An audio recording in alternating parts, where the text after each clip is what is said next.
Un formateur, une formatrice, un animateur, une animatrice, un professeur, une professeure ont à gérer des groupes et ils ont des perspectives, des objectifs d'apprentissage pour ces groupes.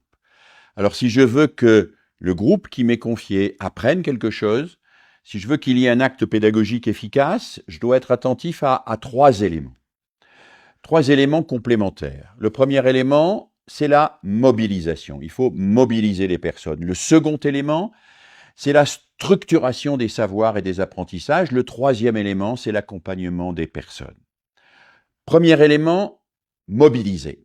Moi, j'emploie le terme mobilisation plutôt que le terme motivation, parce que la motivation suppose que ça existe avant, que les gens sont déjà motivés avant d'arriver dans le groupe.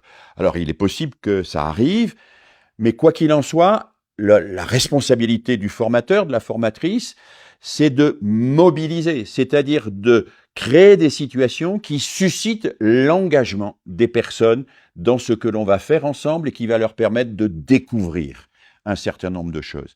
S'engager, proposer une activité, méthodes actives donc, qui vont permettre de comprendre, de découvrir, de rencontrer des obstacles que l'on va surmonter, de découvrir des ressources. Et tout ça va permettre de faire émerger toute une série de connaissances, de savoirs.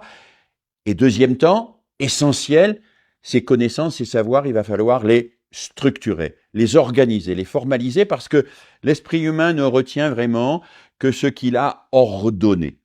Ordonner cela, ça veut dire qu'il faut des temps où chacun va, par écrit, par oral, en expliquant à quelqu'un d'autre, se remettre en mémoire l'ensemble de ce qu'il a découvert, l'organiser pour créer du sens, pour structurer un discours.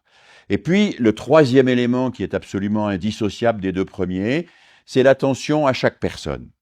Le formateur, la formatrice, l'animateur, l'animatrice doivent à chaque instant vérifier que la personne qui est singulière, qui a sa manière d'apprendre, qui a sa sensibilité, qui a ses problèmes aussi, s'implique réellement dans le groupe et participe au groupe.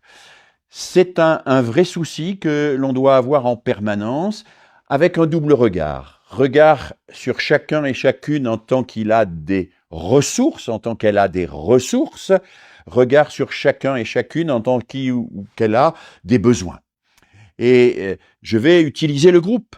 Dans le groupe, on va faire en sorte que les ressources de chacun et chacune puissent bénéficier à toutes et tous et que par ces ressources, on puisse combler les besoins qui peuvent émerger chez l'un ou chez l'une. Donc voilà, mobiliser, structurer, accompagner, trois volets indissociables de l'acte pédagogique au service d'un apprentissage qui suppose bien sûr que l'on ait défini antérieurement ce que l'on veut transmettre, ce qui doit être l'objectif d'une séquence de formation.